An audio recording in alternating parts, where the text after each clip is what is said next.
All right. Another Patreon supporter has submitted a question for us, perhaps more questions. He is on his second read of MBT, just finishing book one, and he has a few questions that I hope you can answer for him. The first question relates to a problem I'm having recently, he says.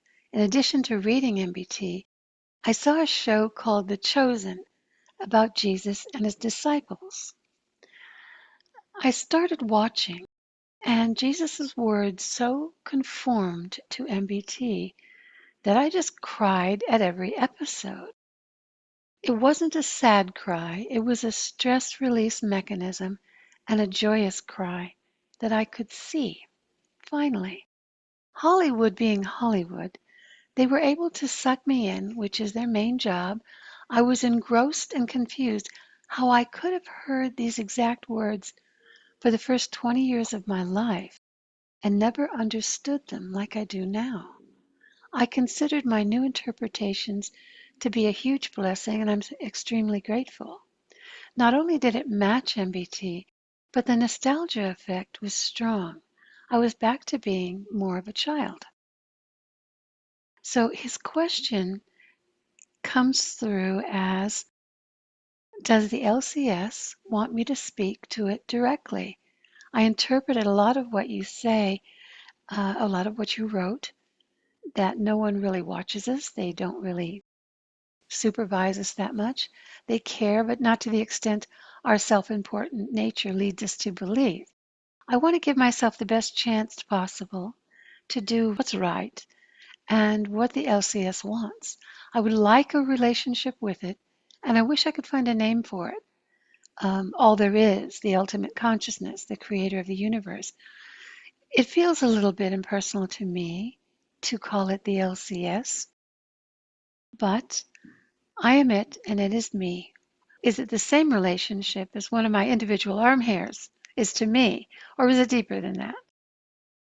For some reason, I find comfort in a scenario that says, one, being that I'm just the proverbial speck, and if I'm aware enough, will be absorbed back into the higher self in peace, and two, being that I am its child and it wants to know me if I allow it. It's a question mainly about the relationship, a personal relationship with the larger consciousness system. And yes, it was nice that when he listened to this show that was talking about Jesus and his disciples and so on, that a lot of the things he heard there, he understood better what they meant after having read MBT. Well, that's not surprising at all. Once you understand these concepts, you realize that, as I say many times, there's only one truth. There's thousands of ways to approach that truth, thousands of different metaphors you can use on the way to explaining that truth, but there is only one truth. And that one truth is going to be said by everyone who understands and has gained personal knowledge of that truth. They're all going to be explaining the same thing, but they're going to use different languages, different metaphors, different ways of explaining. But you can see through that pretty easily once you get the basics. The metaphors no longer are a big deal. You don't get tripped up by, what does that mean? You understand what it means without having to put it into precise words. The understanding goes deeper than your vocabulary. So now, what about your personal relationship? It's some of both. You are a tiny speck in a large sea of consciousness. And you also are, if you are serious about developing the quality of your consciousness, about getting rid of your fear, you will become a person of interest to the larger consciousness system. And the system will be aware of you, your efforts, what you need to learn, and it will go out of its way to help you learn those things you need to learn by delivering challenges that help you make the choices that you're struggling with, challenges that are good learning points for you. And the way you capitalize on that is pretty much look at everything that happens to you, every little detail, and think, what's the lesson here? What is there to learn? And I mean, when I say every little detail, I kind of mean every little detail. What's the lesson to learn about everything you do, all the things you think, the things that happen to you, issues that come up, problems, barriers, difficulties that come your way, tough choices. Think, what should I learn from this? What's the lesson here? And then when you've done your due diligence understanding the lesson, then you make your choice based on your best understanding of what a low entropy choice would be. And there's no penalty for actually getting it wrong. People think the penalty comes if you make a bad choice. The penalty comes if you don't learn from it. So you're allowed to make mistakes. That's the process of learning. We tend to make mistakes. And if we learn from them, that's good. If we don't learn from them, well, we probably make the same mistake again and again and again, and we continue making that mistake until we do learn from it. Because every time we make that same mistake again, the situation or the result of that error gets worse and worse and worse, to where we eventually, like the proverbial donkey that gets hit between the eyes with a 2x4 to get its attention, we finally get it. And then if we're trying to evolve, we change who we are, we grow up. So if you're serious, and you seem to be serious from what you said, you seem to be a serious seeker. Now you're seeking truth and understanding and learning, then the larger conscious system will know that. It will be aware of that because of your efforts. Now, if you just try once and that's it, and then you quit, well, it won't be too aware. But if you keep trying, it will notice you, and it will then go out of its way to help you learn by giving you things that are on your way to learning, helping you see things, putting the right book in front of you just at the time you need it, or meeting the right person that helps draw out something from you, or maybe that person challenges you. Maybe that person, is not nice to you in certain ways, and you have to rise to the occasion and deal with that with positiveness. So you never know exactly what the lesson is until it's all over. But that's necessary, because if you knew what it was, then you'd tend to game the system. You'd act it rather than be it. So you're not supposed to know what really completely what the lesson is until you really see it, and then you change who you are. And after you change who you are, and then it's obvious. And it's obvious all 10 times when you fail to learn that lesson. You kind of go back and realize you've been trying to learn this lesson for a long time. But in the beginning, you're never quite sure. I think this could be the lesson. Maybe that could be the lesson. And then you make your best choice, and then you find out, how did that work out? What was the problems? What issues did it create that were good, and what did it create that weren't so good?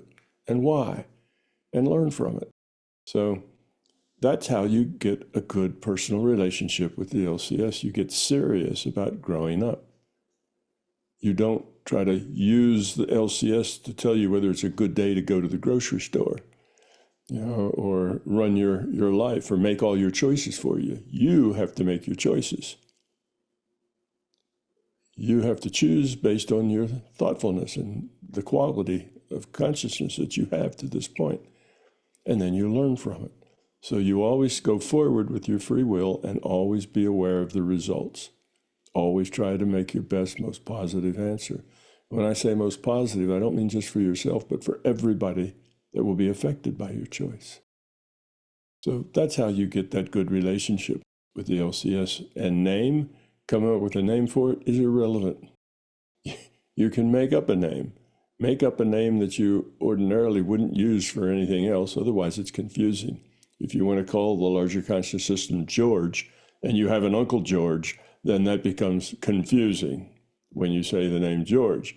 So pick something that isn't likely to be used in other circumstances and use that. That'll work. The system will understand. You just have to tell it. larger conscious system, also known as the source, also known as, all that is. Here's what I'd like to call you. And that'll work just as well. And it will use that name. And when you need a conversation, you bring up that name and you'll get it. And what happens then is that word or that name that you pick for it becomes like a mantra. All you have to do is say it in your mind, and there he'll be. You'll have a connection. So it works like the mantra works. Eventually, after a lot of practice, all you have to do is think of the mantra, and bingo, you're in that right altered state of consciousness that you want to be in. So there's nothing magical about the name. It's the fact, it's just the way you see it. It's the energy you put into it. Any name will do. But, so it's up to you. And you don't really need a name. You can just say source, that would work. Okay. Or whatever would work just as well. You don't have to have a name. That's just habit from being in a physical world. We have the habits of naming things, but you just think about what you want to, the being you want to interact with. Just think of it and you'll get it. Well, I think you hit on a point there with the name. Wasn't the reason you used LCS one out of respect first for other people who interpret their one source being or one consciousness being differently, and also because you model this consciousness being as having a system in a science metaphor kind of way. So there's two reasons you use LCS. And it's not that it's impersonal, it's that it's your science metaphor, and also it is something out of respect for other people's beliefs. Am I right? Yeah. Yes, those are two very good points. In the beginning, when I started my book, I ended up calling this entity the Aum, because I thought that was fun, because Aum, of course, is the sound that the Tibetan Buddhists make in their chanting. So I thought that would just be kind of fun. But then I realized that Aum was something that most people just didn't relate to. It didn't really have its own definition in its name. It's something you had to memorize. So then I sort of changed it partway through to LCS, because now that defines itself. It's the larger consciousness system. We ourselves are a little consciousness system. It's the big consciousness system. So that's why it's just the LCS. That was a word that you didn't have to memorize. The definition is in the name. So that was just more effective for teaching than trying to remember what Aum stood for. And also it refers to your analogy of the system as a computer, as you modeled large complex systems, and the nature of a system is to lower its entropy. So you had a dual purpose there. Thank you for answering that question. You have more power than you think. Hi, this is Donna from MBT Events. I have had the privilege to work with Tom Campbell for nearly 20 years now, and I can tell you from the feedback received through all those years that he has improved and changed thousands of lives with his My Big Toe theory. As a physicist and explorer of the larger reality, Tom has developed a program where you can learn to access and develop your natural ability as consciousness. His expertly crafted binaural beats are included. Details are in the description below. Thank you. I and MBT Events hope you like this video. If you do, then you should consider being a Patreon member, because Patreon members get early access to our special content. You will also be able to get your questions answered by me in special Q&A sessions, and most importantly, your contribution as a patron member will enable us to produce the content that you're looking for. So thank you.